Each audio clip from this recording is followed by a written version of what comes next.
NCP नेता जितेंद्र आव्हाड ने अजित पवार पर हमला बोला है। जितेंद्र आव्हाड ने अजित पवार गुट को चोरों की टोली तक कह दिया है। जितेंद्र एनसीपी शरद गुट के उम्मीदवार हैं और वो लगातार अजित पवार पर निशाना साध रहे हैं।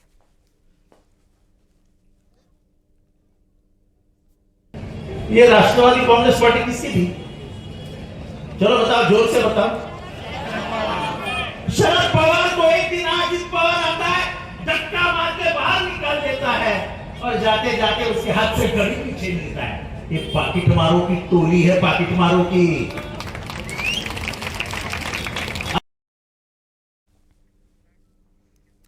एनसीपी अजित गुट के नेता सूरज चौहान ने जितेंद्र आव्हाड पर निशाना साधा। सूरज चौहान ने जितेंद्र आव्हाड का राखी सावंत तक कह दिया है। कहा कि उनके दिमागी संतुलन जो है ठीक नहीं है। सुनिए।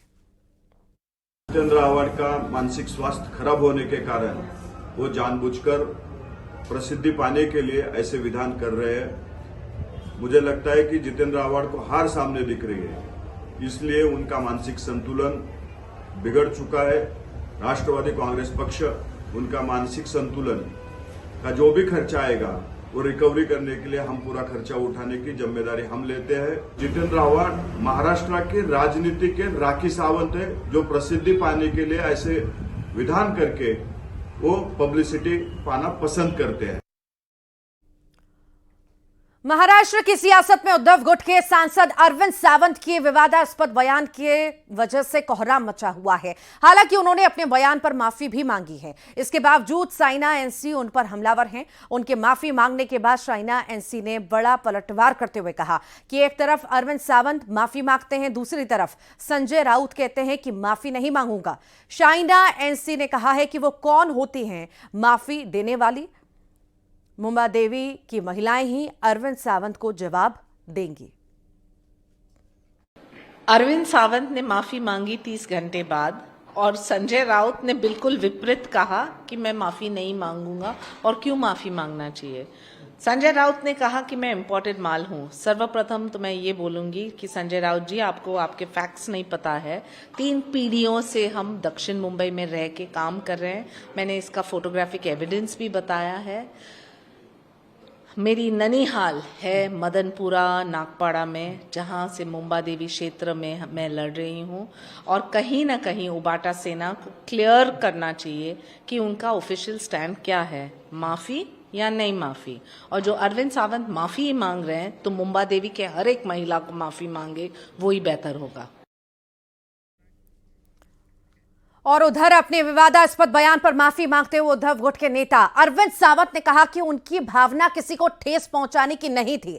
चुनाव की वजह से ऐसा माहौल बनाया गया। इससे पहले उन्होंने अपने बयान में शिवसेना उम्मीदवार साइना एनसी पर विवादास्पद बयान दिया था। आइए सुनते हैं अब क्या कुछ कहा है। राजनीतिक लाभ उठाने के लिए चुनाव है, राजनीतिक लाभ उठाओ। चलो, एक शब्द को पकड़कर जो मेरी भावना कभी नहीं थी, आज भी नहीं, कल भी नहीं रहेगी।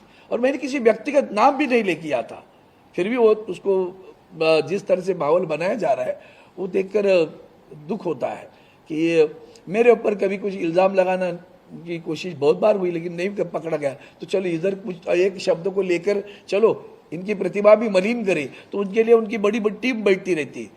29 तारीख को मेरा वक्तव्य हुआ। 1 तारीख को जब उस दिन भी पूछा गया था, उस दिन कुछ नहीं बोली हमारी बहन, लेकिन 1 तारीख को उसे याद आया। किसने याद दिलाया, किसने सारा कंस्पायर किया, करने दो, वो पाप उनके पास रहेगा। लेकिन मैंने जो कुछ बोला अभी, ये जो वक्तव्य हुए हैं सारे, वो वक्तव्य करने में कौन है उतना देख लेना। उनके ऊपर भी वही कार्रवाई होनी चाहिए। उसी तरह महिलाओं का सम्मान वहां भी होना चाहिए। उधर अरविंद सावंत ने अपने बयान पर माफी मांगी तो इधर संजय राउत ने उनके बयान का समर्थन किया। संजय राउत ने दावा किया कि अरविंद सावंत के बयान से कोई अपमान नहीं हुआ। संजय राउत के बयान को बीजेपी ने निंदनीय बताया है। सुनिए। कोई अपमान नहीं हुआ है। अरविंद सावंत जी हमारे एक बहुत ही बुजुर्ग हमारे साथी और नेता है, सांसद है।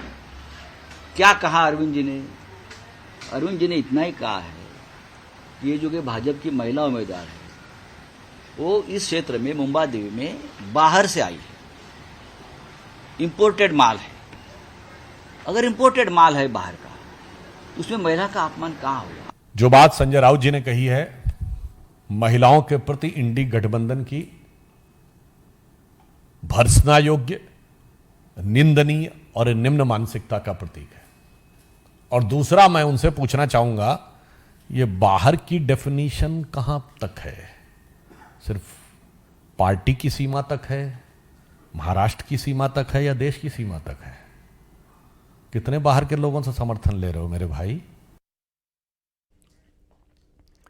उत्तर प्रदेश की 9 विधानसभा सीटों पर 13 नवंबर को उपचुनाव होना है, लेकिन उससे पहले ही सूबे में पोस्टर वॉर जारी है। बीजेपी के बटेंगे तो कटेंगे नारे वाले पोस्टर के बाद राजनीति गर्मा चुकी है, जिसके बाद समाजवादी पार्टी ने भी जुड़ेंगे तो जीतेंगे 27 के सत्ताधीश और मठाधीश बांटेंगे और काटेंगे जैसे नारों के साथ एक के बाद एक कई बैनर पोस्टर लगवा दिए हैं। इन नारों के साथ अखिलेश यादव की फोटो वाले बैनर चौराहों पर लगाए गए हैं। तो वहीं अब बीएसपी सुप्रीमो मायावती भी इस लड़ाई में कूद चुकी हैं। उन्होंने एक प्रेस कॉन्फ्रेंस की, बीएसपी से जुड़ेंगे तो आगे बढ़ेंगे और सुरक्षित भी रहेंगे का नारा दिया है।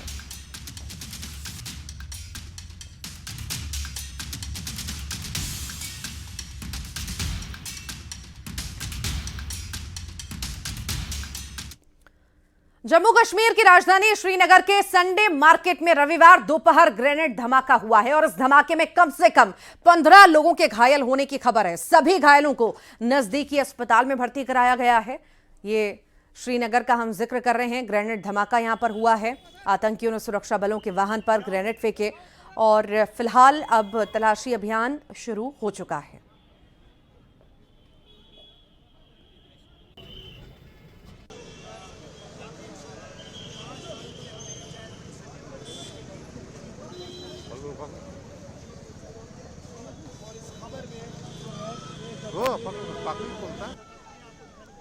तो ग्रेनेड धमाके में कई लोग घायल बताए जा रहे हैं। आतंकियों ने सुरक्षा बलों के वाहन पर ग्रेनेड फेंके और कई लोग भी इसमें घायल हैं। फिलहाल उनका इलाज जारी है और अब सर्चिंग अभियान भी चलाया जा रहा है। वहां पर टीमें मौजूद हैं। दरअसल सुरक्षा बलों के वाहनों पर ग्रेनेड फेंके गए थे। अब सुरक्षा बलों ने सर्चिंग अभियान भी शुरू कर दिया। उमरिया में हाथियों के हमले में मारे गए लोगों के परिजनों से मिलने पर वन राज्य मंत्री देवरा के रामरतन यादव और चंदिया के भैरव कोल की कल हाथियों के कुचलने के चलते मौत हो गई थी। राज्य मंत्री दिलीप अहिरवार इनके घर पहुंचे, परिजनों से मिलकर ढाढ़स बंधाया। मुलाकात के दौरान उन्होंने मृतकों के परिजनों को 8-8 लाख रुपए के आर्थिक सहायता का चेक भी सौंपा है। और किसी से बात नहीं करना, तुमको जो बात करना अपन एक काम करेंगे ना, अध्यक्ष जी हैं, ये खाता खुलवाएंगे। ये तो खाता में अपन पैसे इनके गुड़िया बिटिया के नाम में जॉइंटली ना हो, इसमें वो करा दो फिक्स वगैरह, तो बच्ची के कम से कम परिवार वो बाद में काम आए। जैसे वो कोई ऐसा नहीं हो, कोई ऐसी बातचीत हो, सुनो कुछ ऐसी बातचीत हो। यहाँ के डीएफओ भी है, एसडीओ मैडम भी है, सब पूरा विभाग है। मंडला में भुआ बिछिया में बाघ दिखने के बाद हड़कंप है, तो वहीं देखते ही देखते बड़ी संख्या में लोग इकट्ठा हो गए। लोगों ने वन विभाग को इसकी सूचना दी। सूचना पाकर मौके पर वन विभाग पहुंचा और बाघ की तलाश अब शुरू कर दी गई है।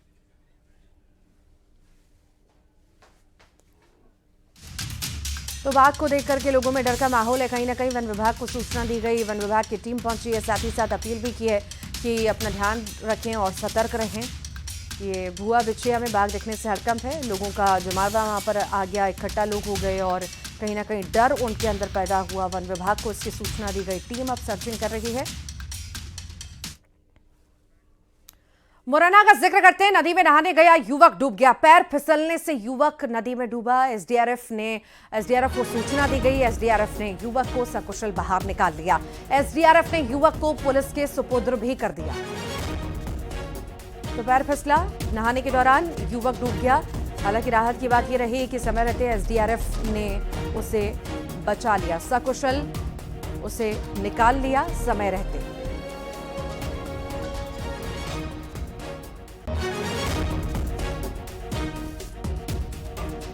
तो मुरैना में नदी में नहाने युवक गया था और पैर फिसला और डूब गया।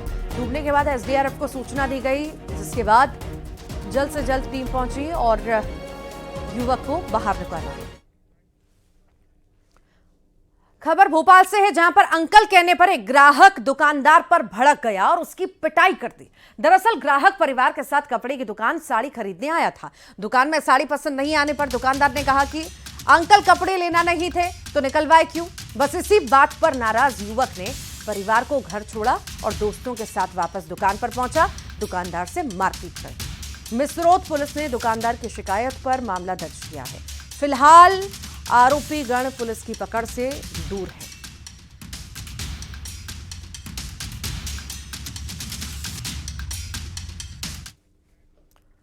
रायसेन का जिक्र करते हैं। पुलिस कस्टडी में भागा है हत्या का आरोपी। जी हां, पुलिस कस्टडी से भाग गया। घटनास्थल से लेकर पहुंची थी पुलिस। घटनास्थल पर बीतपुरा में आदिवासी की हत्या हुई थी। फरार आरोपी की तलाश में अब पुलिस जुटी है।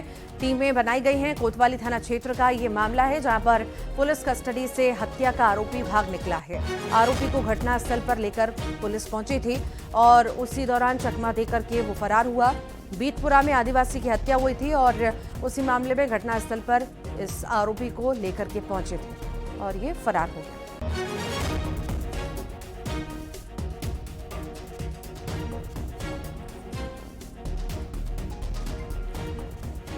तो ये आरोपी हत्या का आरोपी, जिससे घटनास्थल पर पुलिस लेकर के पहुंची थी और वहां से चकमा देकर के ये फरार हो गया। टीम गठित की गई है, अब तलाश भी जारी है।